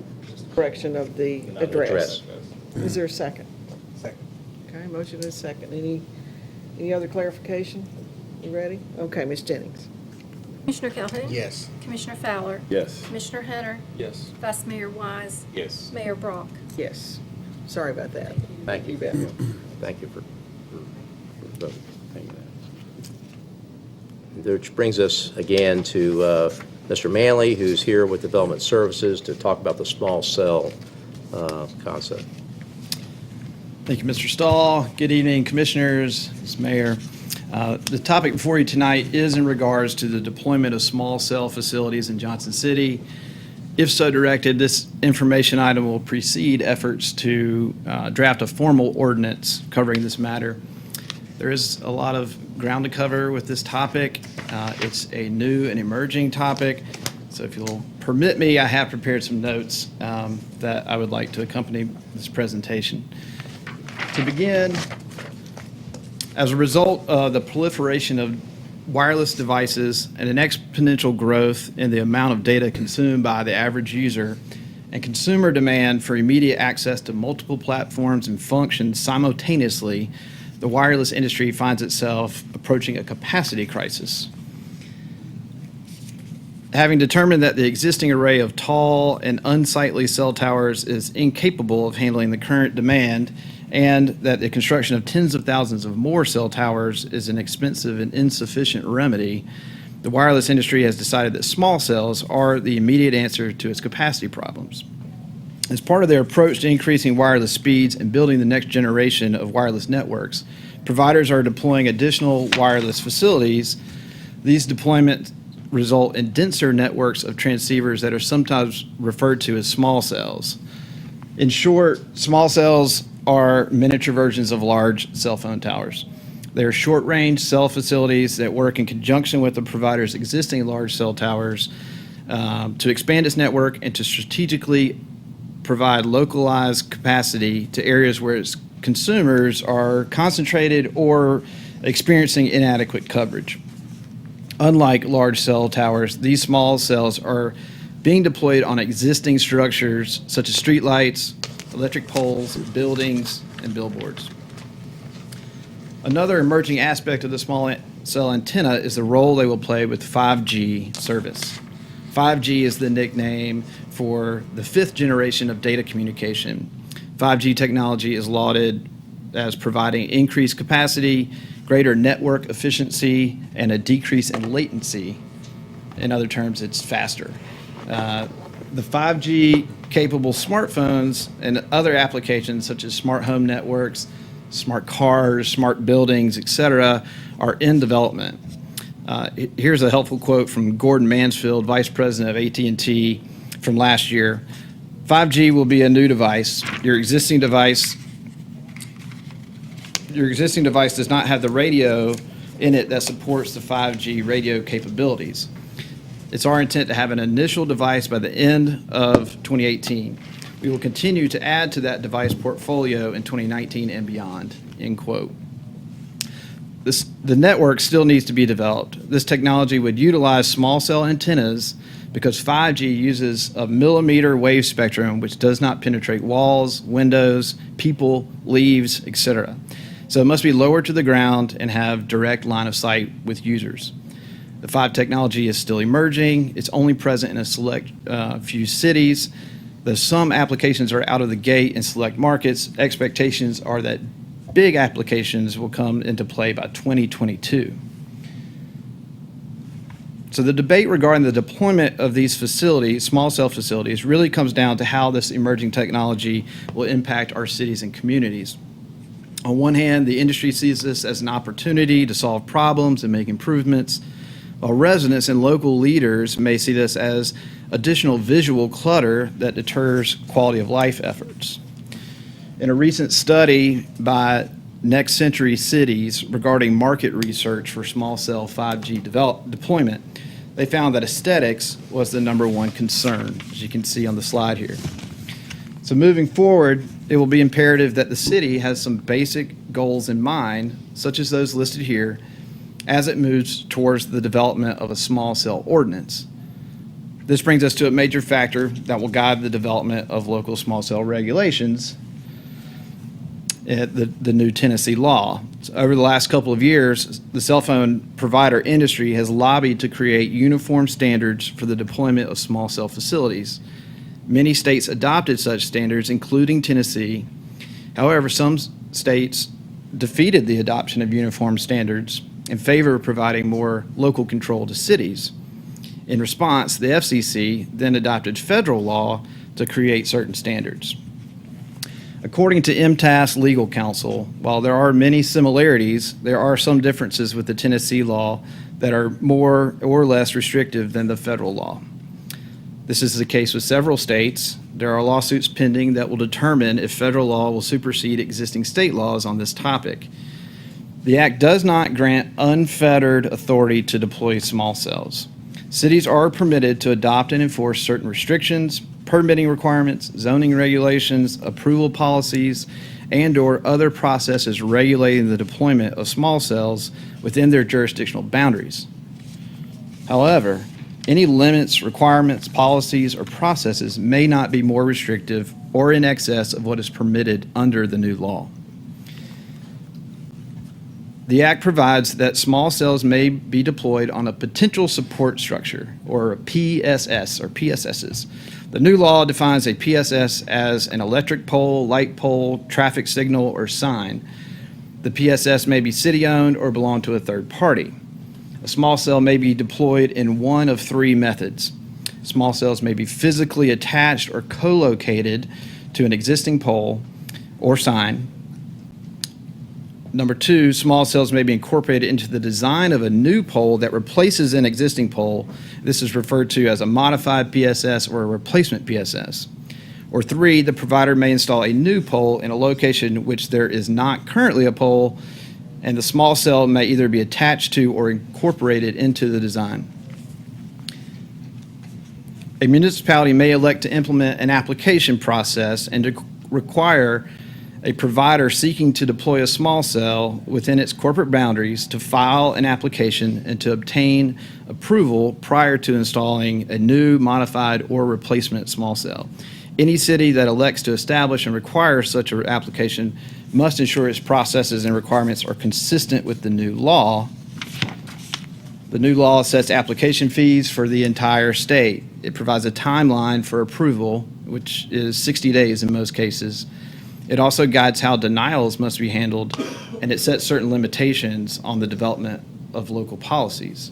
Does that mean if the approval's not gained within 60 days, they can move forward and just go ahead and install them? Essentially. But there are some little caveats, and I have a slide that kind of shows what could change that, the shot clock, as they call it. The new law states that a city may not regulate the size, height, or appearance of a small cell facility, but it also provides a provision, in fact, that allows you to regulate these physical attributes. It's a bit confusing. This loophole is called an aesthetic plan. Despite the implication, an aesthetic plan is not necessarily a singular overarching document, though it can be. It is a general term that is defined under the small cell law to include any written resolution, regulation, policy, site plan, or approved plat that imposes any aesthetic restrictions or requirements. The Act includes no specific criteria regarding the nature of or the specific elements that may be restricted or required pursuant to an aesthetic plan.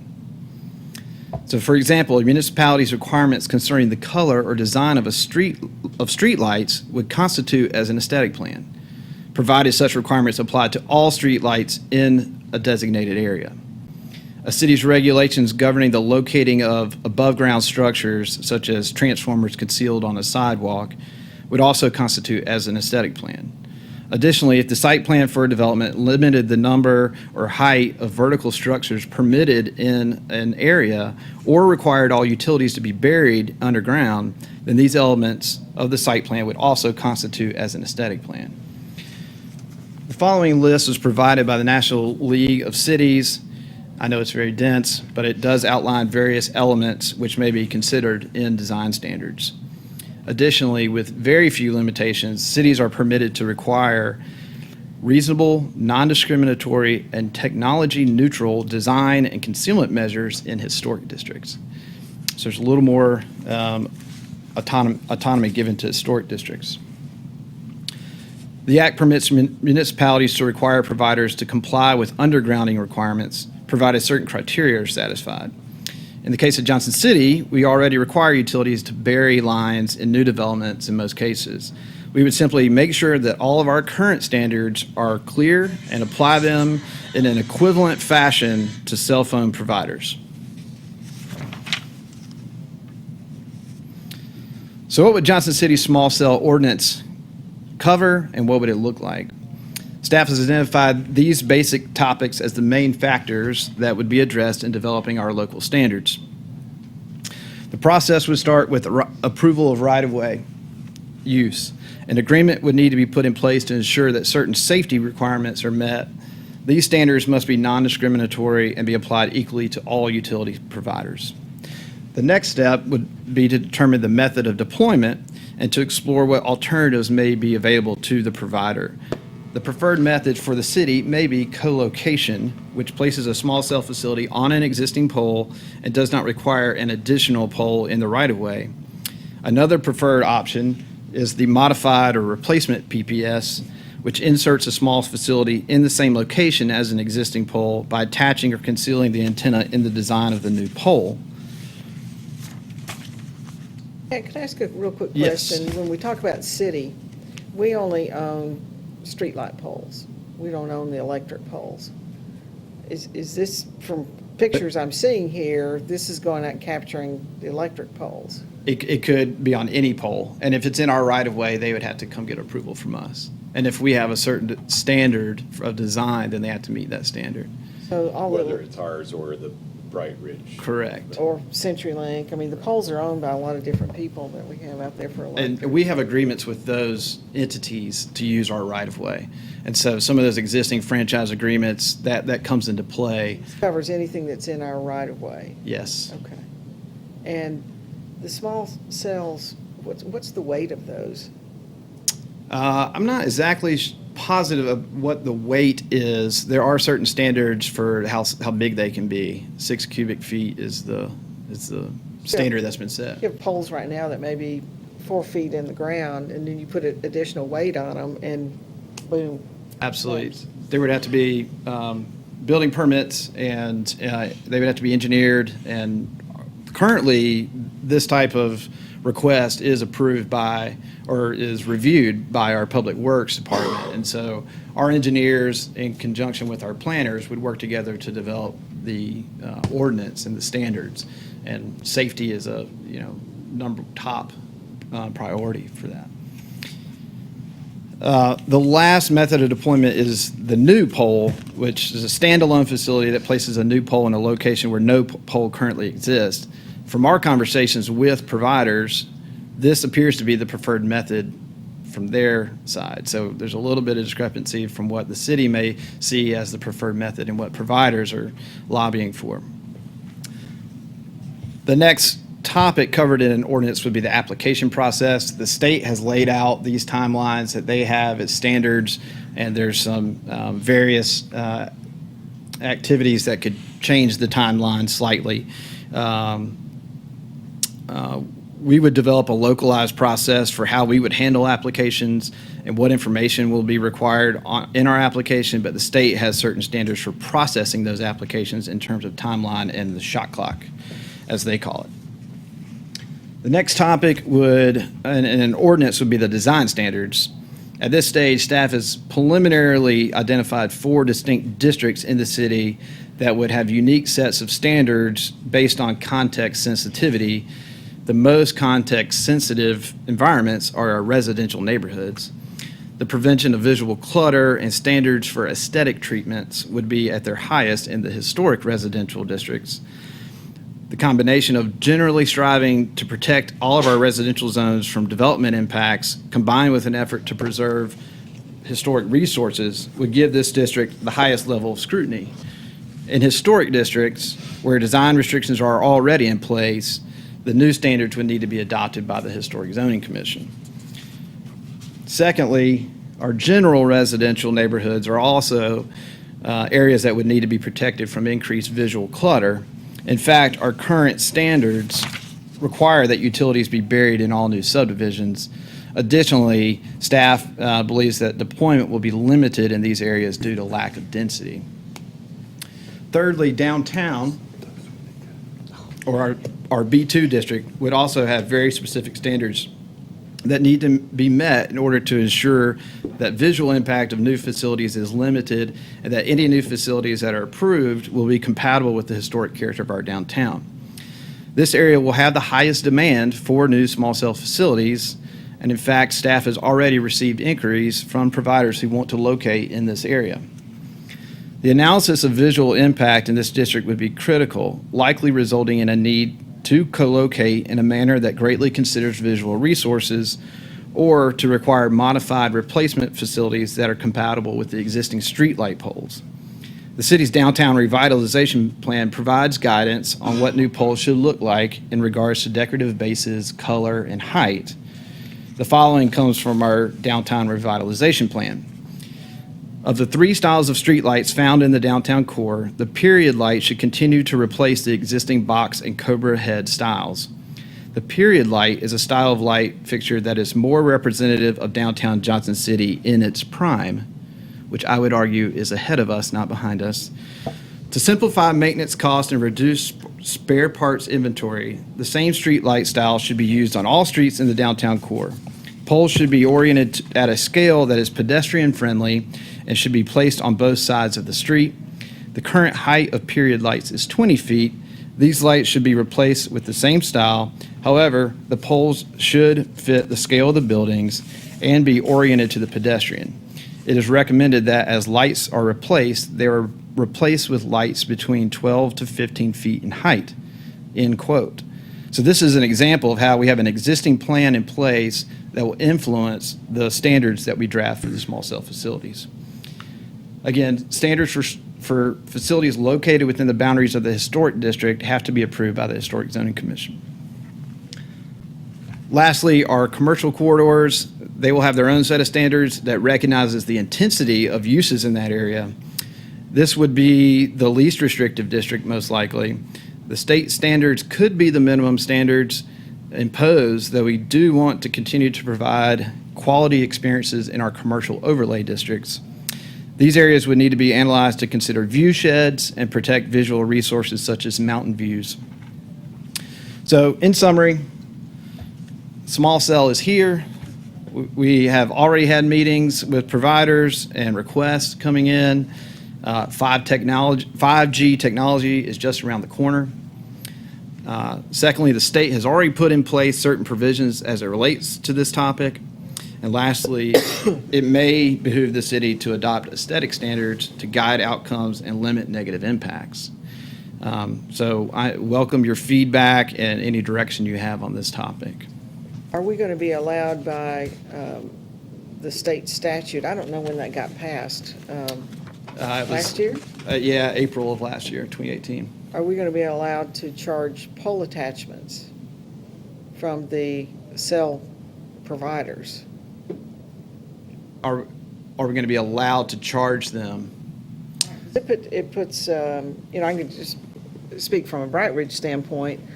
I mean, a pole can only take so much weight and tension on it. And, we have 65,000 poles, I think, in the ground that only go down so far, and then you put that extra weight on there, and if the pole's not in good shape, you can just snap right off. But if CenturyLink or Comcast or Charter attaches to a Bright Ridge pole, we charge a pole attachment. So now, if these things are going to be attaching to all of our poles, which may require additional maintenance or even pole replacement because of that, there's a cost to it. Certainly. My understanding is that any of those costs would be associated with, but they would be absorbed by the provider. They would be the ones that are Right. installing and putting in the facilities that would be needed and necessary to meet all the requirements. So that would be on them. What is set is what we can charge from an application fee standpoint. Did I see a reference to a franchise fee, or was that? just- Yeah, So franchise agreements. So they would have to go to the city commission to get the franchise agreement? Or is That's that- correct. For okay. right-of-way approval, that would come to the city commission. And that would be reviewed by our public works and planning departments. But the legislation says we can't deny it, is that correct? That's a good question. No, yeah, we can't outright deny it. We can put in place certain standards, but those standards can't be so restrictive that they essentially deny it. So we have to provide non-discriminatory means for them to be able to implement and Or deploy. to set franchise fee or anything in conjunction with the franchise agreement, that doesn't provide for a franchise fee to your knowledge? I don't know that there's that it outlaws any franchise fee. We are working on our aesthetic write-up right now, correct? From what we talked about Monday night, that we're already working on getting an aesthetic for the city that we could maybe pass Yep. in advance of them Of coming request. and putting it on polls before we pass that. That certainly is what we're aiming for, and but the good thing is that we already have certain subdivision regulations and design guidelines and certain standards that we already have in place that would apply to a cable company or a power company, and so they would apply to a cell phone provider. So we're covered in some areas. What I think is needed is to package it nicely so someone comes. They know what they're gonna They do. know, we know, we can hand that information to them so they know exactly what they need a design for. And then we can process it quickly by going through our checklist and our application process, provide good customer service, and hit those time limits that have been set by the state. If I may, we do, and I don't know if this is a far-fetched idea, but we do receive some lease payments from some entities who attach their devices to our property, such as water tanks and towers and so forth. So that might be a good question to ask, is if the Bright Ridge or the city is able or has the power to work out a lease agreement to attach a device to our property. Absolutely. I think that this state law affords those opportunities as long as it's as the cell phone providers are treated the same as any other entity. That's the way the law. Other entities pay pole attachments. Exactly. Most of the small cells that you showed us look small.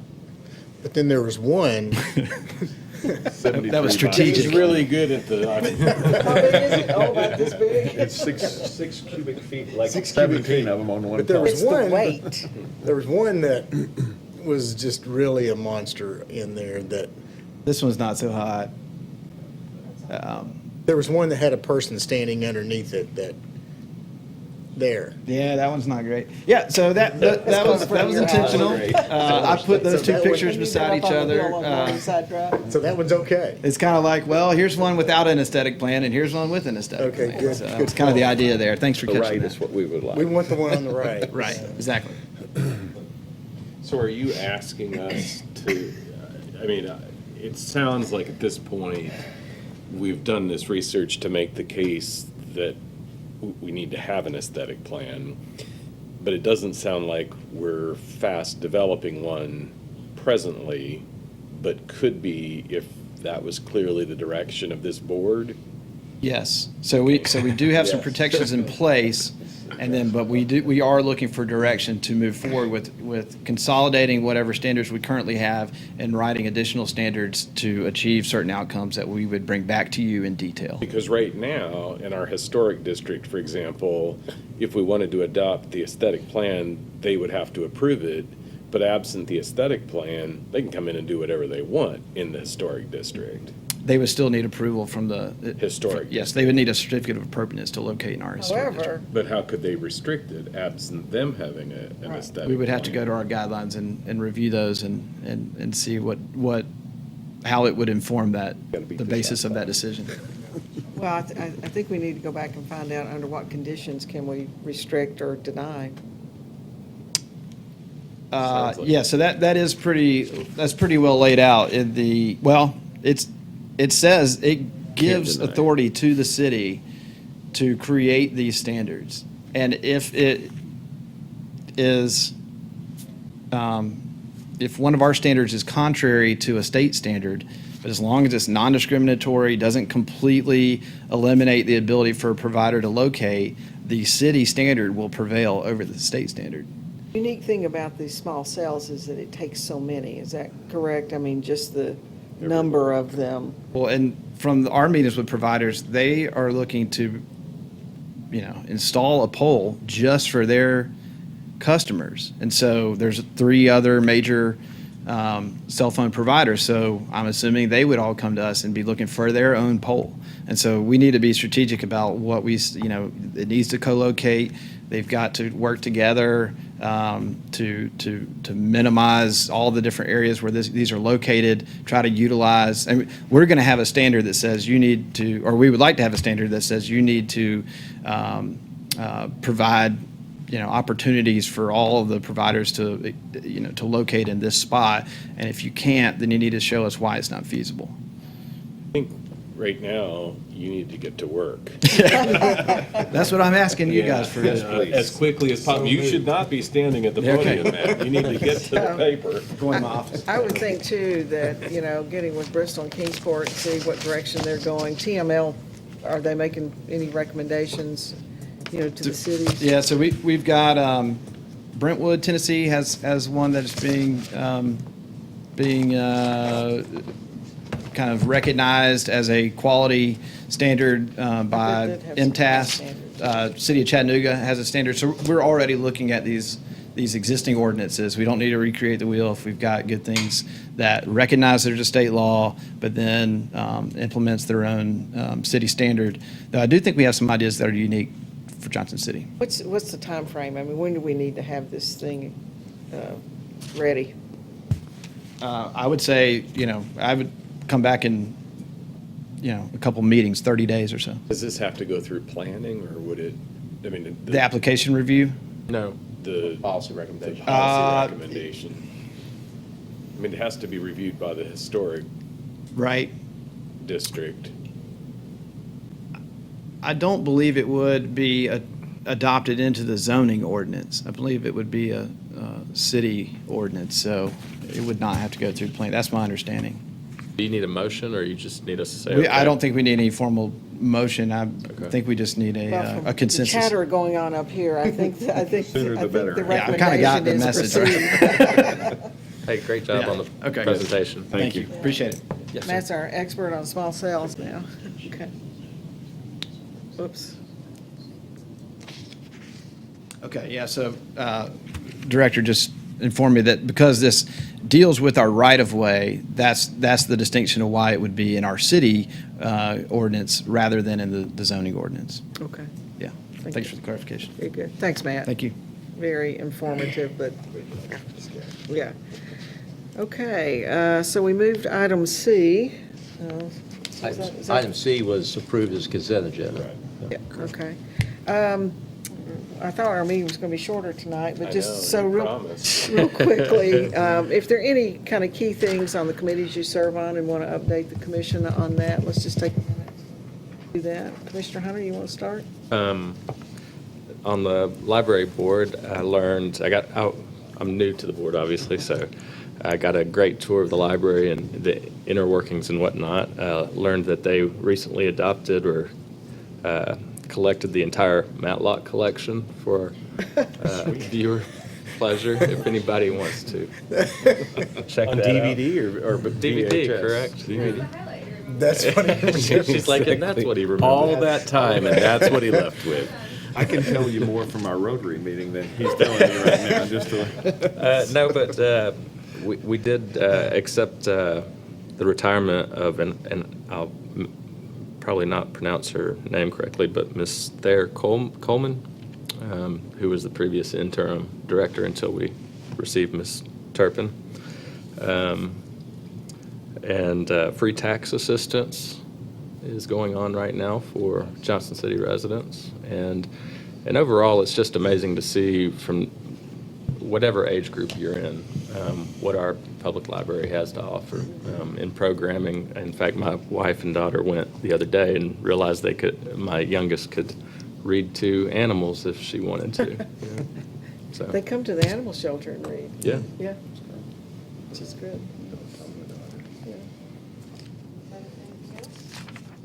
Yeah. The Convention and Visitors Bureau is very busy, doing lots of things. The new website is about to go live, and we saw in our meeting what it's going to look like, and I think it's incredible. It's going to be really, really great for everybody to go in and see what all you can do and where you can go, and hotels and activities and everything that you can hook up with. People from the outside ready to do stuff in our area. This year, we talked about earlier, the softball tournament that's coming, the USA 10 and under. That's going to be for a full week of people coming and staying, which is great. We got Battle of the Bands that we got back this year with the turf inside at the Dome. They're going to come, and about 50 bands, be a lot of people here for that 3-day competition. There's a Harley group coming this year again, which they've been excited about our different things they can do in Johnson City, the restaurants and the 13, it says dozen, but there are 13 actual trips you can take. Just tell them, please, no wheelies on Main Street, Main right, Street would be Charlie? good. I think the tracks are still there from the last. Yep. This year's the 90th anniversary of the Johnson City Sessions, and they're going to have a big deal about that coming in. Lots of people coming for that. Next year, we have already been accepted as the 2020 Pro Masters Disc Golf International Competition. There'll be 8 days of competition with 300 to 450 athletes from all around the world coming to Johnson City in 2020. They're trying to get a baseball tournament here. They've already asked to have Thomas Stadium available for that, and going to help ETSU's working with them on that. About 500 people for that, 8 to 9 days if we get it, which would be a great thing for us to have here. I had never heard of this, but IDSA, which is International Distance Skateboarding. Who knew? But Red Bull and then want to come and use our new pump track for that up on Tannery Knobs. So we are already getting noticed all around the world with our new pump track. The guys who built the Red Bull, and they told everybody our track is better than Red Bull's track. So everybody wants to come here. So they're going to see a couple of these distance skateboarding things and bring them here to look at our track. So all that is in the future for Johnson City with the Convention and Visitors Bureau. Ooh, you kind of briefed us on the planning commission, but. Yeah, just a little bit more, though. I think I think there's a reason you just put me on one committee. We knew how long it would take. I'm really learning a lot. I have a lot to learn, right, President? The commission is actually cleaning up, redoing bylaws right now. So that's in process. I think I was told we broke the record for almost the longest meeting last month. And so there's a number of things that'll be coming before the city commission, and you're starting to see some of those things now. Quickly, on the sesquicentennial side, there's a lot of activity around the legacy project. You heard Phil talk about the bids going out for a lot of the things that are going to be put in the adventure area and the history plaza. The fundraising committee is doing a real good job. They're in their latter stages because they have a target month of March to try to get all of their donations identified. They'll be going back to the JCDA about the TIF money, which obviously they are concerned that commitment may be a bit at risk, so that's something that they're really spending time on. And then they're very supportive. I asked them this morning what they wanted me to tell you about, and was that, and also the fact that the city was very supportive in helping them apply for a grant. Hopefully they'll be invited to apply. There's a letter that they've sent, which is a $450,000 state grant that could have some real impact on both the legacy project and some things they're trying to do to combat diabetes and training in children, et cetera. So lots of things going on there. I'm sure you all saw Heidi Dulbond and myself on TV talking about this.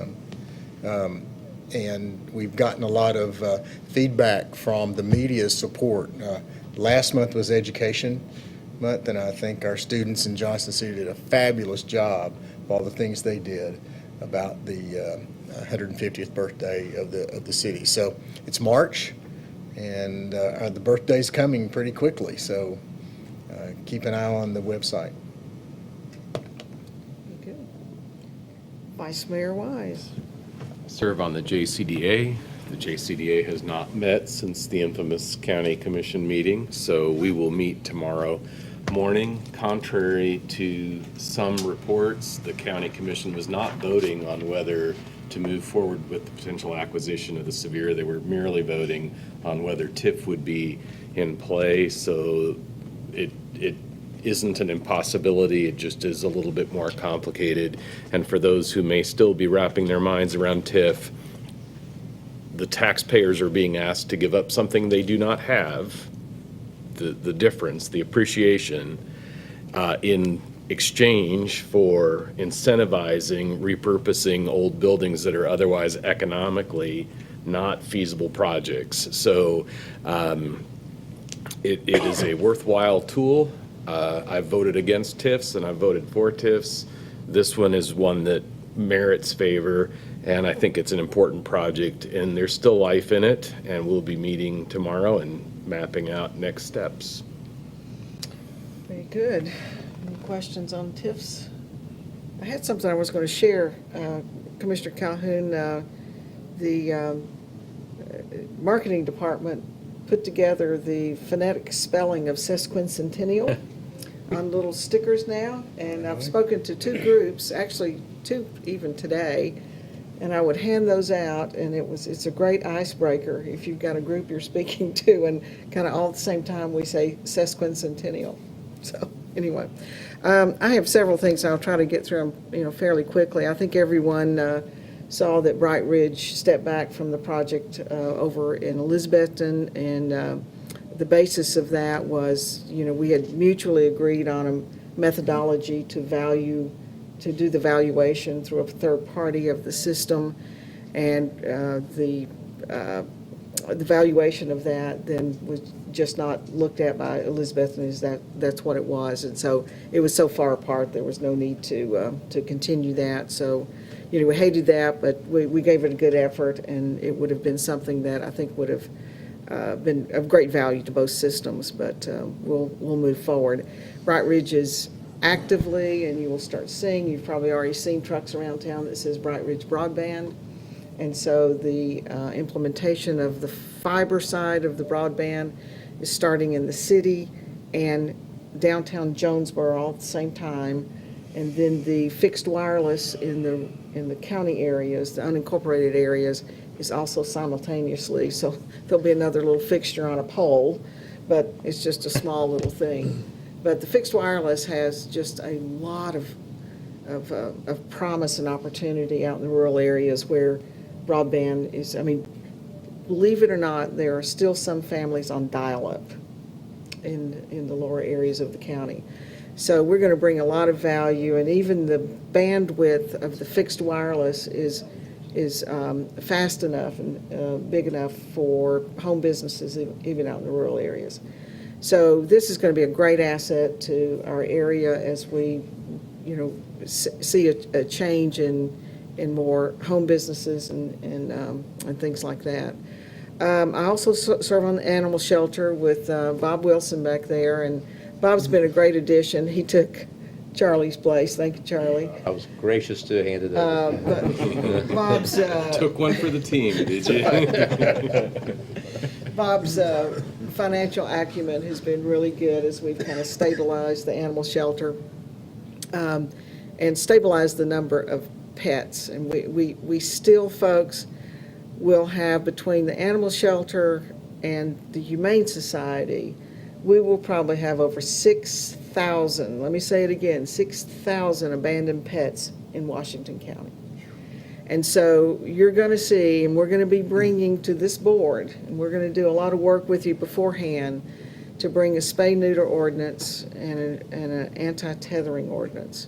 We're going to invite this commission out to the shelter if you've never been there. You only have to take one cat and 2 dogs when you leave, though. But we'll be going through the ordinance and we'll take the amount of time that's needed so that everybody understands. We are on a very prevention trajectory now. Instead of just being the place everybody dumps off their animals, it's how we get these animals spayed and neutered. We had a donor, a very generous donor in the month of March who said he would pay for as many cats as people would bring in to have them spayed and neutered, and we've done, I think, what was it, Bob, I know it's over 300, but maybe 325 cats, which if you look at one cat that has a litter of kittens, and then you look at those litter of kittens that have kittens, and like one litter of kittens can wind up in thousands by the time you get down 5 or 6 years out. So when we've taken 300 plus out of reproducing, we have literally saved hundreds of thousands of kittens and that's the direction we have to go.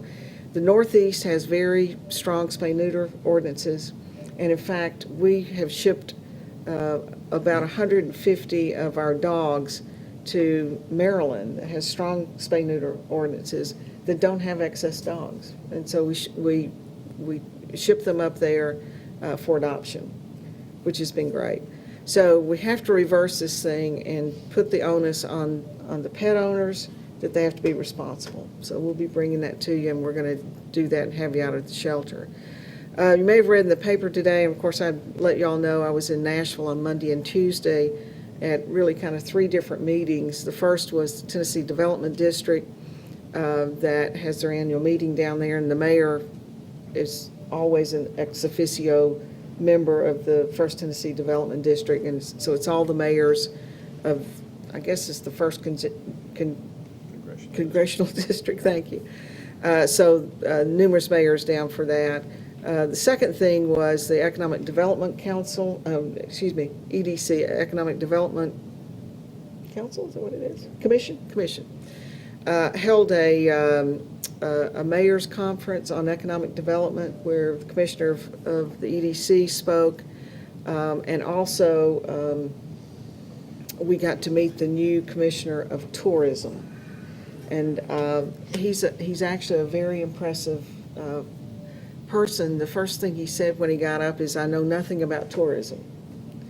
But here's what I've learned in 2 months of being in this job. I think he has a really good idea of how we take tourism to the next level. And just for your information, tourism is the number 2 revenue-generating sector in the state of Tennessee. And his goal is to make it number 1. It's just behind agriculture. So as we see agriculture going down, tourism will go up, and he thinks areas like ours particularly, and actually even recognize Johnson City. As we're sitting in this room with about 300 mayors, he says, but some areas already have it figured out, like Mayor Brock, who held a songwriting guild event at the down home. Well, I didn't know anything about it. I'm sitting there going like, I couldn't what tell is he you, but talking we've about? already had it. That was CDB thing. I know it was. I found out later. I was just hoping he wouldn't ask any questions. You acted like you knew. no. Right, yeah. So, but anyway, he'll be coming up here soon, and we want to make sure, and I'd love for, the whole commission to be able to get, to spend some time with him. In the afternoon, went with Mayor Grandy, Dean Blevins, who is the director of the TCAT in Elizabethton, with Bill Flannery, Superintendent of Schools in Washington County, and then their school board chair, Keith Irvin, and met with Governor Lee to talk about the project out at Boones Creek, changing that elementary school into a Washington County TCAT, which actually would be an extension of Elizabethton. And so, as we all know, workforce is just one of our critical things, and the training that could be delivered in that center is very specific to industry that we have here. So I went along just to show support and get a chance to talk with the governor, and he was very pleased to see that that can almost be a turnkey thing because the building's there.